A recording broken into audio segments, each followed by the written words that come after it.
आज जो है बात करने वाले हैं एक बहुत ही कॉमन एक बीमारी है जिसको बोलते हैं अपेंडिसाइटिस। जैसे कि नाम से स्पष्ट है, अपेंडिसाइटिस मतलब inflammation of appendix.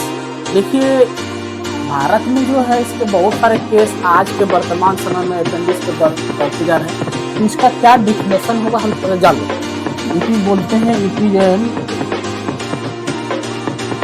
Inflammation in the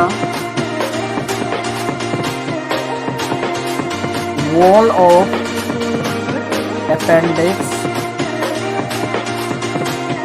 region। Appendix region में जो आप पूछेंगे अपेंडिक्स कहाँ रहता है, तो हमारे बॉडी में स्मॉल इंटेस्टाइन और लार्ज इंटेस्टाइन दोनों के जंक्शन पे, इलियोसिकल जंक्शन पे जो अपेंडिक्स का लोकेशन होता है। एक जो है एक तरह से बोल सकते हैं वर्म के जैसा, क्रीमी के जैसा शेप में रहता है। लोकेशन बोलते हैं it is located in ileocaecal junction of intestine. इसमें होता है इलियोसिकल जंक्शन ऑफ इंटेस्टाइन। देखिए, सबसे दूसरी बात है कि आखिर ये होता है तो फिर कभी कभी व्यक्ति को इन्फ्लेम क्यों हो जाता है, इसमें सूजन क्यों हो जाती है। देखिए, इसमें कारण तो बहुत सारे हैं, लेकिन कुछ कारण जो प्रीडिफाइंड है। इसमें सबसे पहले कारण होती है कि अगर मान लेते हैं किसी को पैरासाइट जो है टेपवॉर्म और जो है पिनवॉर्म का इन्फ्लेमेशन होता है, तो वो जो है अगर वो वहाँ पे अगर वो फंस जाती है तो व्यक्ति को वहाँ पे दर्द होने लगती है और धीरे धीरे काफी ज़्यादा गंभीर केस भी हो जाती है इस केस में। तो इसमें पहला ये होता है। और कुछ व्यक्ति में जो है स्टूल का हार्ड और फूड जब जो है डाइजेस्ट नहीं होती है, अनडाइजेस्टेड फूड होती है, तो उसके वजह से भी जो है व्यक्ति को जो है लॉन्ग टाइम में ऐसे होते होते उस रीजन में पेन स्टार्ट करता है और अपेंडिक्स हो जाता है। पहले के समय में एक्चुअली क्या था, हमारा अपेंडिक्स का यूज होता था, हमारा जो है बॉडी के इम्यूनिटी के लिए बहुत अच्छा काम कर रहा है। लेकिन आज के समय में इसका यूज नहीं हो रहा है, क्योंकि हम लोग आज के समय में जो है पका हुआ हर फूड को जो है यूज करते हैं। पहले के समय में इंसान जो है कच्चा मांस खाते थे, तो उस केस में इसका यूज होता था अपेंडिक्स वाले वर्मी फॉर्म, इसलिए उसका नाम है, पूरे का नाम है वर्मी फॉर्म अपेंडिक्स। आप लोगों ने सुना होगा। तो इसका जो है कॉमन काउज, अब दूसरे थी में हम देख रहे हैं इसका कॉमन काउज क्या है। इसके कुछ कॉमन काउज भी हैं अपेंडिसाइटिस का। कुछ कॉमन काउज में सबसे पहले है कि अगर आप जो है कॉमन काउज कॉमन काउज में आते हैं कि आप जो है अगर अनडाइजेस्टेड फूड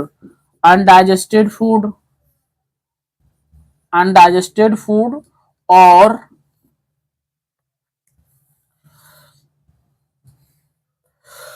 मतलब कि अनडाइजेस्टेड फूड इस्तेमाल करते हैं।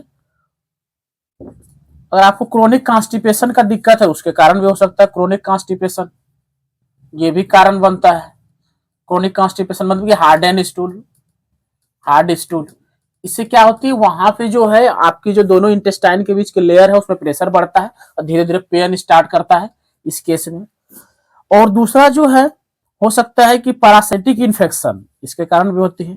पैरासिटिक इन्फेक्शन मेनली टेपवॉर्म और पिनवॉर्म का।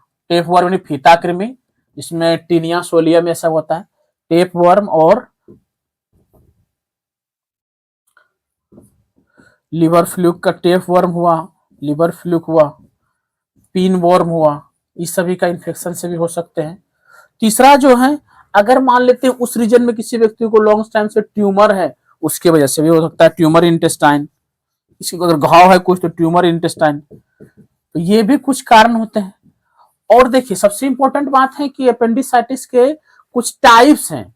एक होते हैं एक्यूट, एक होते हैं क्रोनिक। आपको जो है टाइप्स में एक्यूट जो होते हैं उसमें काफी ज्यादा सीरियस पेन होता है व्यक्ति को, तो उसको जो है इमीडिएट निकालना पड़ता है। अगर वो अपेंडिसाइटिस फट जाए, वो अपेंडिक्स फट जाए, तो वहां पे इन्फ्लेमेशन हो सकता है जिसको बोलते हैं पेरिटोनाइटिस। तो आपको ध्यान रखना है कि वो चीजें फटे नहीं। इसलिए जब एक्यूट वाले में पेन ज्यादा होता है, वॉमिटिंग ज्यादा होता है, तो उस केस में व्यक्ति का जो है उसको निकालना पड़ता है, immediate go to the surgery और अपेंडिक्स को निकलवाना पड़ता है, रिमूव करना पड़ता है। सर्जरी की जो भी टेक्निक अपना सकते हैं वो कर सकते हैं, लेकिन निकालना पड़ेगा। क्रोनिक केस का जो है धीरे धीरे मेडिसिन के माध्यम से, वो दर्द सबसाइड भी हो जाता है मेडिसिन के बाद, लेकिन एक्यूट वाला जो गंभीर केस होता है तुरंत ही निकालना पड़ता है। अगले लेक्चर में जो है हम इसका जो है कॉमन इन्वेस्टिगेशन टाइप के बारे में बात करेंगे। आज के लिए इतना ही। हमारे चैनल पर बने रहने के लिए धन्यवाद।